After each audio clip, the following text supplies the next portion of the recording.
नमस्कार प्रशिक्षणार्थी। या सत्रामध्ये आपण कॉर्नर मेकिंग कसे करायचे ते शिकणार आहोत। या सत्राच्या शेवटी तुम्ही पुढील मुद्दे स्पष्ट करू शकाल। कॉर्नरचे प्रकार आणि त्यांची वैशिष्ट्ये, बँडिंग आणि बायस फेसिंग सह मीटरिंग स्पष्ट करणे, कॉर्नरला दुमडलेले रुमाल तयार करण्याच्या स्टेप्स आणि मीटरिंगने पट्ट्यांचे कर्टनर तयार करणे। जेथे दोन कोपरे एकत्र येतात तिथे कॉर्नर्स तयार होतात।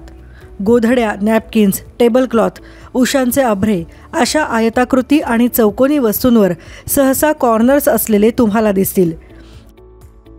कॉर्नर्स जिथे एकत्र येतात तिथे जास्त थर असतात, त्यांना विविध पद्धतीने फिनिशिंग केले जाते।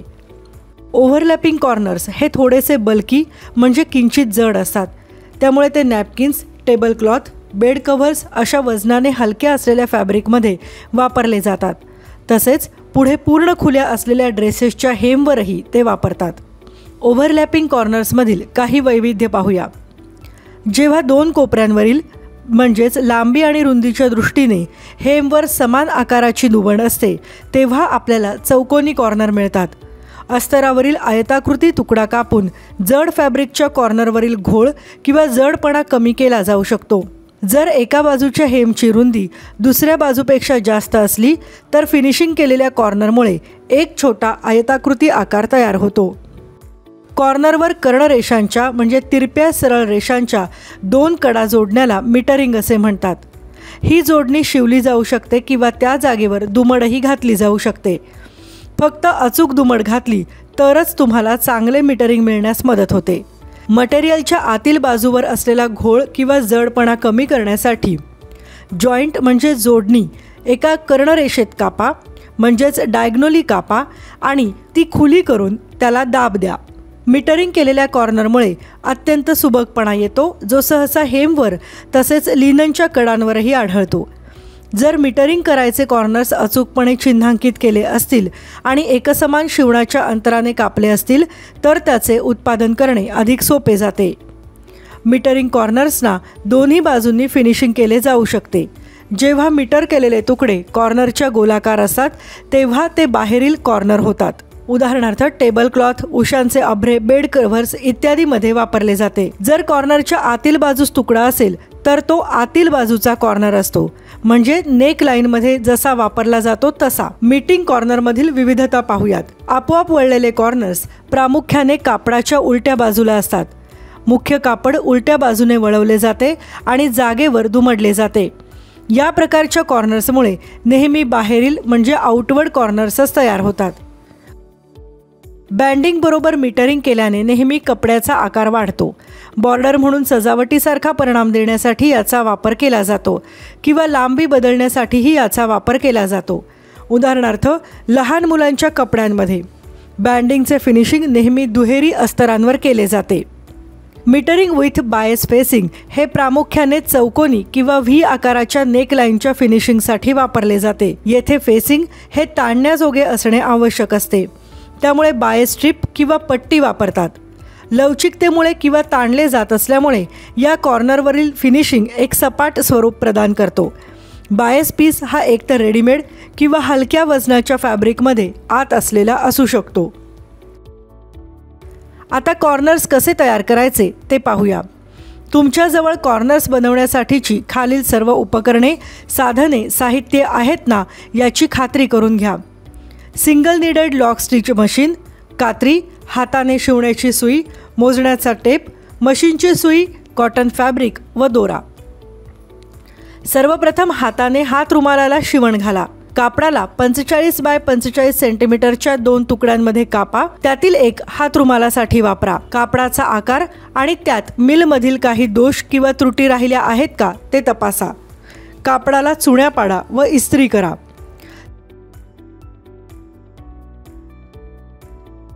4 ते 6 सेंटीमीटरच्या ट्रेसिंग पेपरवर लेटरिंगसाठी डिझाईन तयार करा। बाहेरील बाजूला पिनेने छिद्र पाडा।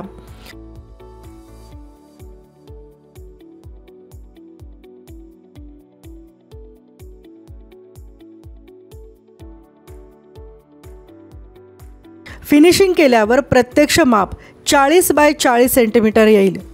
प्रत्येक कोपऱ्यातून 4 सेंटीमीटरवर ABCD अशा खुणा करा आणि त्या जोडा.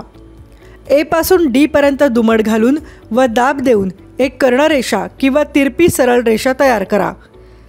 A बिंदूपासून 10 सेंटीमीटरच्या अंतरावर कर्णरेषेवर E बिंदूची खूण करा. ही मोनोग्रामची स्थिती आहे. कापडावर खूण केलेल्या E बिंदूवर अक्षरांच्या बेस म्हणजे पायाचे केंद्र निश्चित करा. निळ्या रंगाचे सोल्युशन वापरून डिझाईन कापडावर ट्रान्सफर करा. तुम्ही कार्बन पेपरच्या सहाय्यानेही डिझाईन ट्रेस करू शकता. दोन्ही वेळेस तुम्हाला आधी कागदावर डिझाईन काढणे आवश्यकच आहे. रुमालाच्या सर्व कडांपासून 4 सेंटीमीटर अंतरावर एक धागा काढून टाका. सर्व बाजूंवर केंद्राच्या दिशेने आणखी 3 धागे एकाआड एक असे काढून टाका. एम्ब्रॉयडरी फ्रेमच्या मध्यभागी फॅब्रिकच्या लेटरिंगचा ट्रेस केलेला भाग निश्चित करा आणि फ्रेमच्या आत कापड अगदी ताठ ठेवून फ्रेम काळजीपूर्वक फिरवा. भरतकाम करण्याच्या धाग्यांची रंगसंगती निवडा.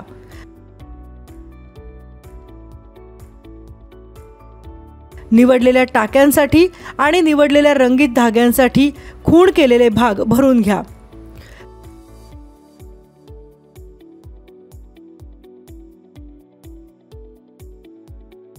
तुम्ही सॅटिनचे धागे वापरत असाल तर आधी धावदोरा घालून बॉर्डर तयार करून घ्या. त्यानंतर खूण केलेला भाग सॅटिन टाके व धावदोरा घालून भरून टाका. कॉर्नर्सना हाताने शिवण घालून फिनिशिंग करा. कोपऱ्यांवर हेम स्टिच वापरून हाताने शिवण घालून फिनिशिंग द्या. सॅम्पल तुकड्यावर अन्य प्रकारचे कॉर्नर्स तयार करा. सेल्फ टर्न कॉर्नर्स म्हणजेच आपोआप वळलेले कॉर्नर्स तयार करण्याच्या स्टेप्स येथे दिल्या आहेत. फॅब्रिकच्या उलट्या बाजूला सर्व कडांवर फॅब्रिकच्या कडा 0.5 सेंटीमीटरने दुमडा किंवा वळवा. कॉर्नर्स दुमडा आणि धागे काढून टाकल्यानंतर निर्माण झालेल्या छिद्रांच्या कॉर्नरवर कॉर्नर बिंदू सेट करा. 2 टाके घालून घट्ट करा. कॉर्नरचे वळलेले कोपरे हेम स्टिचने शिवून टाका. रुमाल अशा प्रकारे दुमडा की ज्यामुळे A आणि इतर बिंदू जोडले जातील आणि फॅब्रिकच्या उजव्या बाजू एकत्र येतील. गहू टाक्याने कोपरे जोडा. कोपरे आतील बाजूस बाहेरून वळवा म्हणजे C हा कॉर्नरच्या अगदी वर असेल. अन्य सर्व कॉर्नरसाठी हीच प्रक्रिया पुन्हा पुन्हा करा. आता आपण पट्ट्यांचे कॉर्नर्स मीटरिंगने तयार करूयात.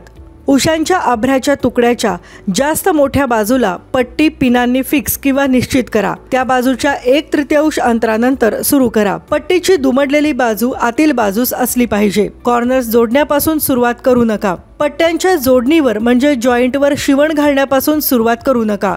सीम लाईन म्हणजे शिवणाच्या रेषेच्या क्रॉसिंगवर कॉर्नरवर थांबा. फॅब्रिकच्या दिशेने पट्ट्या तिरप्या दुमडा. कॉर्नरच्या दिशेने पट्टी सरळ मागे दुमडा म्हणजे दुमड पट्टीच्या काठाच्या सरळ रेषेत येईल. आता ते किंचित दाबा. उशीच्या कव्हरपासून पट्टी वेगळी करून काढून टाका आणि ती पूर्णपणे खुली करा. पट्टीला आडव्या रेषेच्या बाजूने उजव्या बाजूंना एकत्र करून दुमडा. पिरॅमिड तयार करणाऱ्या कर्णरेषेच्या बाजूने शिवण करा. कच्च्या कडेपासून 6 मिलीमीटर अंतर सोडून शिवण घालायला सुरुवात करा आणि अन्य कडेपासून 6 मिलीमीटर अंतर ठेवून संपवा.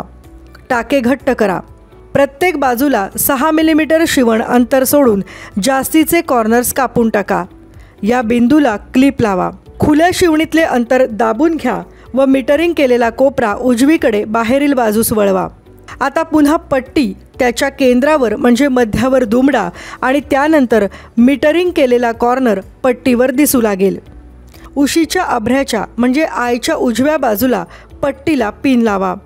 पट्टीचा कॉर्नर उशीच्या कव्हरच्या कॉर्नरशी जुळला पाहिजे व पट्टीच्या कच्च्या कडा म्हणजे रॉ एजेस उशीच्या कव्हरच्या रॉ एजेसशी जुळल्या पाहिजेत.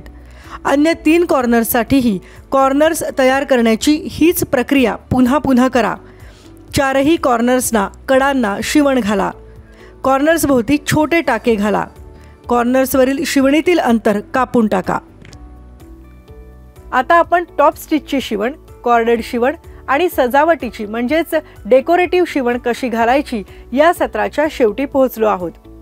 आतापर्यंत तुम्हाला कॉर्नरचे प्रकार आणि त्यांची वैशिष्ट्ये, बँडिंग आणि बायस फेसिंगसह मीटरिंग स्पष्ट करणे, कॉर्नरला दुमडलेले रुमाल तयार करण्याच्या स्टेप्स आणि मीटरिंगने पट्ट्यांचे कर्टनर तयार कसे करायचे हे समजले असेल.